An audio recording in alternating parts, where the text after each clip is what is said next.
Hello and good morning everyone, this is your mentor friend Aqib Siddiqui. और आज हम लोग पढ़ेंगे क्लास 12 की फिजिक्स का atom, origin of spectra, Bohr's theory of hydrogen atom. तो स्टूडेंट देखिए, इस चैप्टर को हम लोग ऑलरेडी कंप्लीट कर चुके हैं। आज हम इस चैप्टर में, जैसा कि हम जानते हैं कि इसमें न्यूमेरिकल्स बहुत ज़्यादा हैं, तो उस सारे न्यूमेरिकल्स करने की पूरी ट्रिक्स और सारे डेरिवेशंस का एक समरी आपको हम देने वाले हैं। तो चलिए स्टार्ट करते हैं।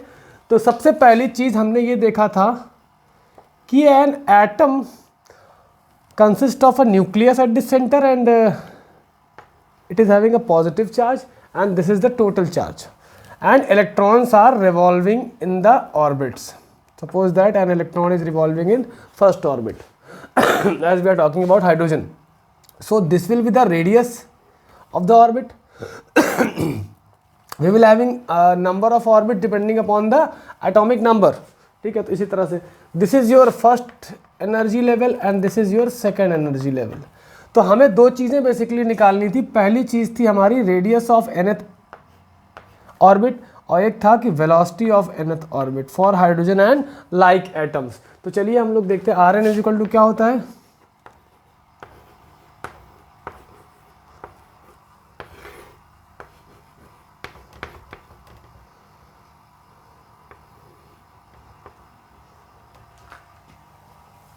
ठीक है, और वी एन क्या था,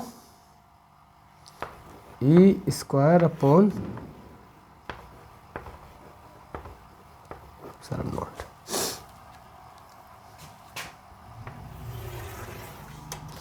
तो यहां से हमें एक चीज मिली थी कि R N is directly proportional to N square, और R N is equal to क्या होता है, K times of N square. Proportionality हटी, एक कांस्टेंट आया, और के की वैल्यू क्या थी, h square epsilon not upon m pi e square which is equal to 0.53 armstrong. और हमारा वेलोसिटी के बारे में अगर बात करें तो V n was inversely proportional to n, and V n was equal to k dash times of n, k dash times of 1/n या के डैश अपॉन एन। और के डैश आपका जो था वो क्या था, E square upon 2h epsilon naught. सारी वैल्यूज हमको पता होती हैं। ई की value, this is your charge on electron, and this is your Planck's constant, and this is your permittivity of free space. तो you all can put this, you can put all this, and we will be getting K dash equal to 2.19 into 10⁶ metre per second. तो आपका V N कितना आ जाएगा, 2.19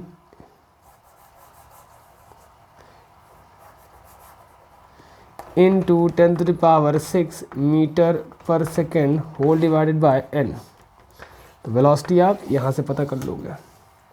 next आता है wavelength emitted. याद रखिएगा, ये आपका लोअर एनर्जी लेवल है E1 and this is your higher energy level E2।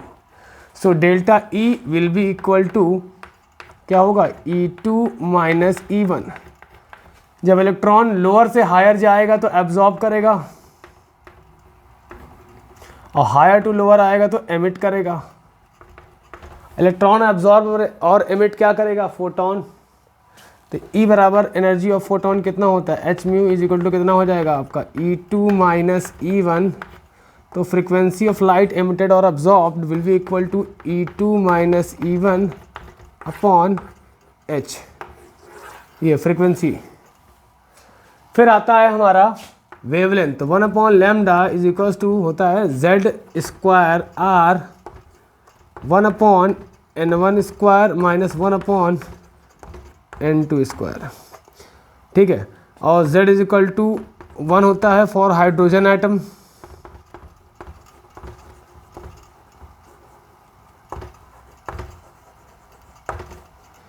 और R इज इक्वल टू आपका होता है रिडबर्ग्स कांस्टेंट।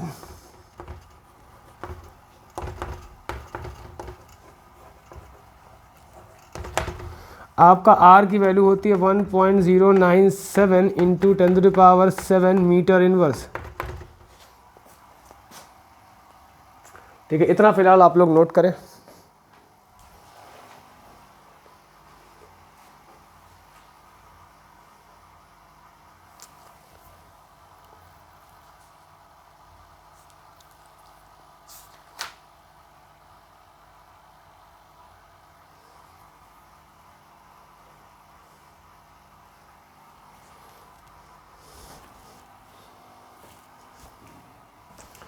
और energy of the nth orbit आप नोट कर सकते हो कि -RHc अपॉन n स्क्वायर, मतलब n क्या है आपका orbit number, R is your Rydberg constant, H is your Planck's constant and C is your speed of light.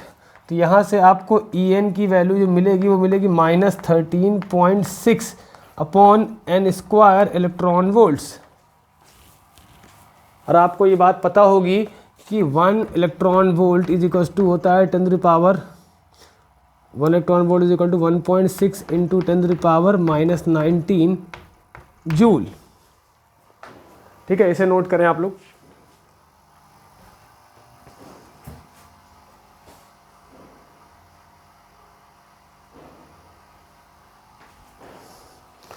और हमारा 1 मेगा इलेक्ट्रॉन वोल्ट क्या होगा, 10 पावर 6 से मल्टीप्लाई होगा इसमें 1.6 में, 1.6 इंटू 10 पावर -19 में क्या होगा, 10 पावर 6 से मल्टीप्लाई होगा। तो यहाँ पे हम लोग लिख सकते हैं कि 1.6 into 10 power -13 joule.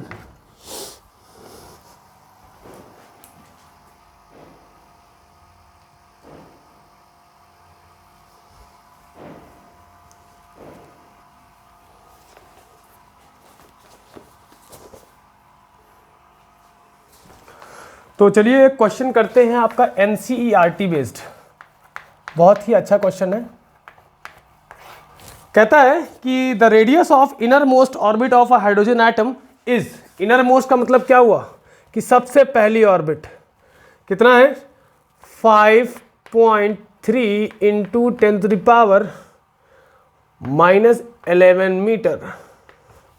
Now it is asking to calculate what are the radius of n is equal to 2, मतलब R2 नहीं पता और R3 नहीं पता, और आपको क्या चाहिए, R2 और R3 का रेशियो पूछ रहा है। तो आप देख सकते हो कि फर्स्ट ऑर्बिट का रेडियस अगर आपको दिया है तो मैंने क्या बताया था आपको, तो वैसे भी this is definitely 0.53 Armstrong, you all can calculate this. ठीक है, ये पॉइंट +1 होगा यहाँ पे और ये पॉइंट इधर शिफ्ट हो जाएगा।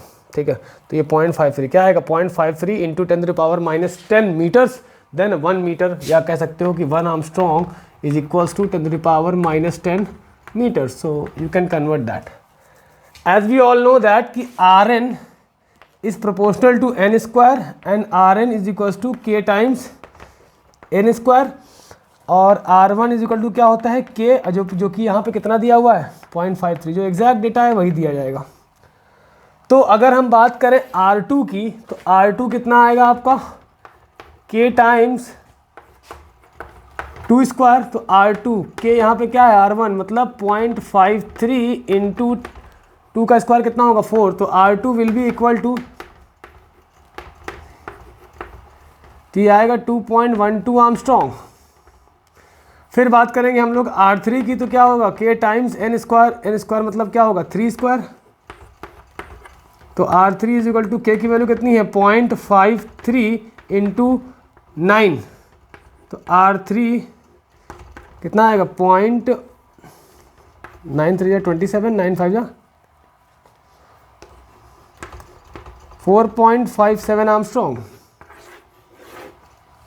Now we have to calculate R2 is to R3 या R2 अपॉन R3, बेसिक सा क्वेश्चन है। R2 बाई R3 कितना आएगा 2.12 डिवाइडेड बाय 4.77, हटा सकते हो इसको, तो R2 बाई R3 कितना आएगा 212 अपॉन 4 या 477 है। ठीक है,